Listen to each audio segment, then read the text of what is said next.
As you have seen in the disaster that's unfolded, multiple people have lost their lives, hundreds are homeless, and there is a damage bill of $2 billion and rising around Australia's floods. Yesterday, The Guardian opportunistically seized on the floods for partisan point scoring, running this article.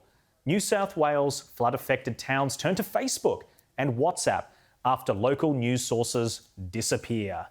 The closure of local newspapers in many of the flood-hit towns in northern New South Wales have left some victims invisible and made residents increasingly reliant on local Facebook groups for information, wrote the paper's media correspondent Amanda Mead and media analyst Connell Hanna. You know what's coming next? Rupert Murdoch's media empire stopped printing the 160-year-old Northern Star newspaper in Lismore last April, 10 months before the worst flooding in history hit the northern New South Wales town.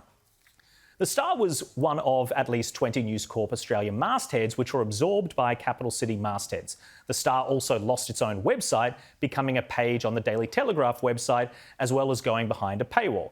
Yes, according to progressives, the callous News Corp has abandoned its readers.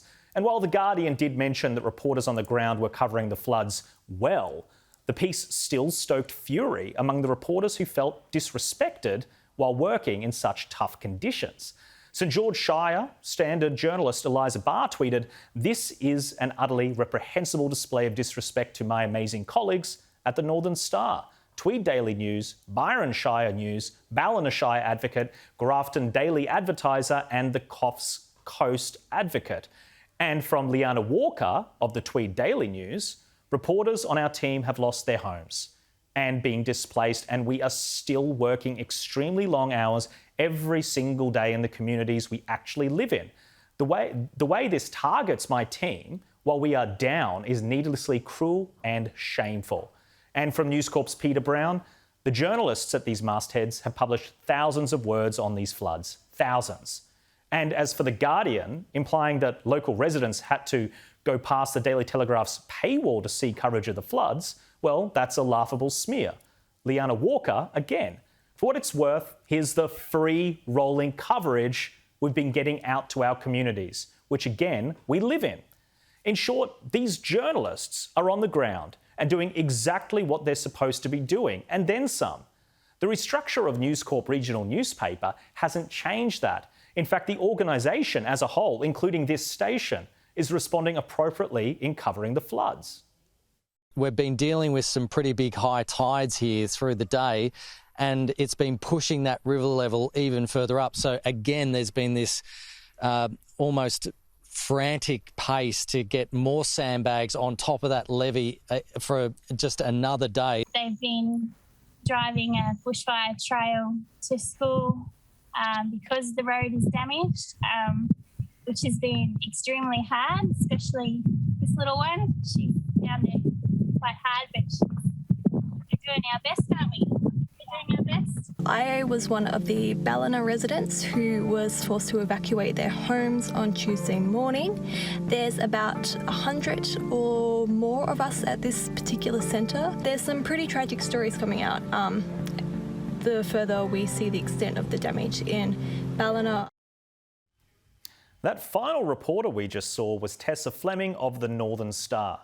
Responding to The Guardian's story yesterday, she tweeted, "Not one to comment on this sort of thing, but this is incredibly heartbreaking. I've been working on the floor of an evac centre while The Guardian used my tweets.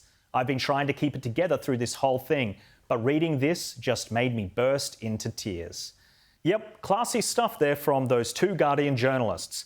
As the Gladstone Observer's Nielsen Jones tweeted, "This Guardian's article does an incredible job of attacking the regional journalists on the ground. Some literally waist deep in water from the comfort of wherever they might be. Embarrassing."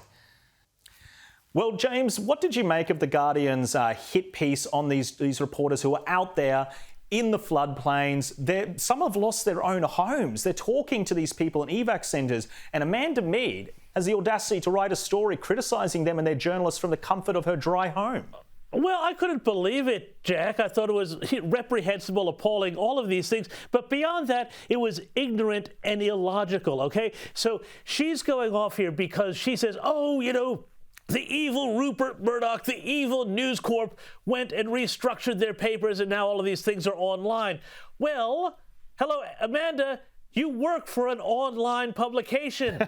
Does that make The Guardian not a real publication? Well, we might actually have that debate, but we don't have anybody, out there saying that, oh, evil Malcolm Turnbull and all the other people who bankrolled The Guardian Australia, are denying everybody the opportunity to get a print copy of First Dog on the Moon cartoons when they're in their flood evacuation centers. The whole thing was reprehensible. It was risible, and it was just such a transparent ideological hit piece, Jack, and it was just really, I think, sleazy to use. Fine, they want to take a shot at News Corp, that's fine, whatever, don't care. But if you want to do that and you're going to use this huge human tragedy that's unfolding as the avenue, the fulcrum by which you're going to lever that attack, I mean, come on, turn it up, Jack.